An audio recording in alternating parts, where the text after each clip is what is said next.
And this time, it's dumb phones under scrutiny. While 50 million of us in the UK own a smartphone, which we opt to upgrade every couple of years or so, an increasing number of us are choosing to downgrade.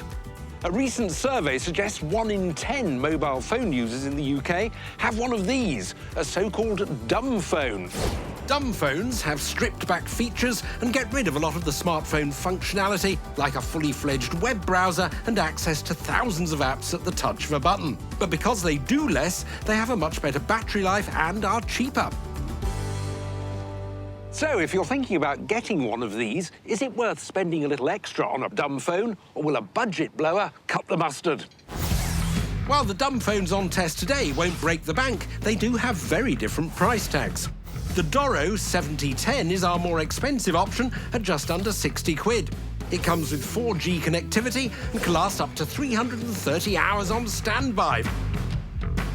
Our budget offering is the ALCATEL 1068. It costs less than a third of the price of the DORO. It relies on the rather archaic 2G network to make calls and has a slightly shorter standby time of 300 hours. John, Hector. Lovely to meet you. Lovely to see you.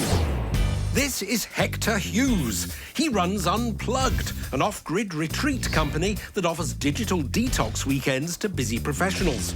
He's so dedicated to the cause, he uses a dumb phone himself. Now, why are you a dumb phone user? So I actually use a dumb phone to get away from smartphones because they're addictive, right? You spend so much time on it. So I really like the simplicity and, if anything, the lack of functionality on a dumb phone. I'd be very interested to know what you make of these two. Something from Alcatel and a DORO. Alcatel, I mean, first impression is that's nice and simple. It's very unpretentious. What about the size and weight of it? I mean, you know, you're really just looking to make calls and receive calls. And so the smaller the better. It keeps it out of sight, out of mind. The DORO, it looks too clever for me, if anything. It looks like the kind of thing that might be in a sci-fi film 30 years ago, for example. So, first impressions seem to favour the Alcatel.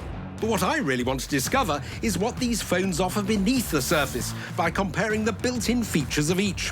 First up, the more expensive DORO, which comes with some surprisingly premium features. The DORO comes with limited apps pre-installed, particularly Facebook and WhatsApp. I mean, would that sort of thing be useful, do you think? Personally, I probably wouldn't use the apps, but I can see how it's one more reason to get the phone. Other features on the DORO include a calculator, media player, email function, and even a camera, albeit a rather modest one. 3 megapixels, no less. Good. The budget Alcatel also has a camera, and using it certainly creates a feeling of nostalgia. Oh, traditional shutter noise. Well, you're definitely here. That is 0.08 of a megapixel. Certainly not an award-winning snapper, then. How do the Alcatel's other features stack up? We've got a torch that might come in handy. Yep. A section called Tools. Interesting. Alarms and calculators. Very straightforward, though. Very simple. While these features may not be groundbreaking, they do offer real-world utility. A sound recorder. Sound recorder, shall we record a bit to see what you think? I'm here with John Bentley. Oh, hello. What a lovely day it is in the park. Yes. There we go. Here with John Bentley. Oh, hello. What a lovely day it is in the park. Very good. Yes, well, that's not too bad, is it? You certainly can record something with it. So, while the Alcatel does have good features for its tiny price tag, the DORO offers a lot more.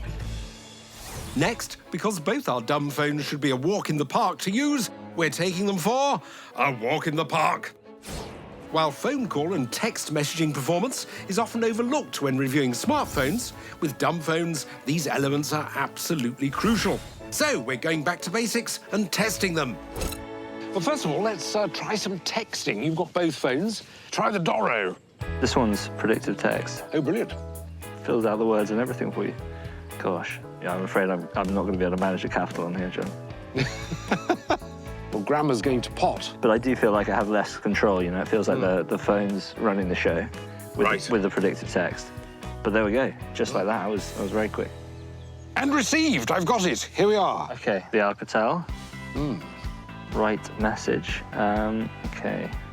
Has it got predictive text on it, do you think? I don't think it does, no. It's slow, but it is straightforward. you know, you really kind of have to be present with it, you know? Ah, yes, so I'm feels like a distracting you. I process. realise. Fortunately, we're not doing a This one. timed test. That's, oh, I've got it. I'm texting from the budget Alcatel. I mean, very good. I mean, I've gone for a capital A, I think. Yeah. So, I mean, I think you'll get on better with the DORO for texting overall once you've discovered what the buttons do, which is quite painless, actually. Yes, yeah, I think, you know, once you've got the hang of it, rather nice. Well, let's move on to the thing we never ever do in a phone test, make some calls. Very good. After sending Hector off for a stroll, I await a call from the DORO on my smartphone. Hello, Hector. And both Hector and I are immediately impressed with the clarity of the call. A lot clearer to me. I think that's because basically we've got a high-resolution call here because we're on 4G. Yes, I would agree. On to the budget Alcatel. Despite Hector calling me on the same smartphone, because the Alcatel is only compatible with the older 2G network, call quality has a more old-school sound. Hello, Hector. Can you hear me? There's some bit of a pause, but... Yes, yes. I think reassuring about vintage technology, actually. Even though the Alcatel's definitely passed the call test, you can certainly tell the difference. I think we've got a definite winner here on the call quality round. It is the DORO. Job done. Jolly good. I'll see you at the cafe. So, back to the question we want to answer. If you're thinking of going for a dumb phone, how much do you need to spend for an acceptable experience?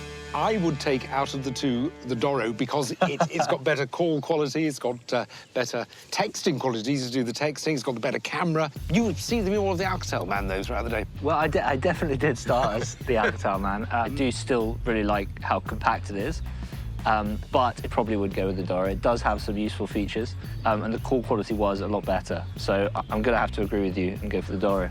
It's worth the extra money. Worth the extra money.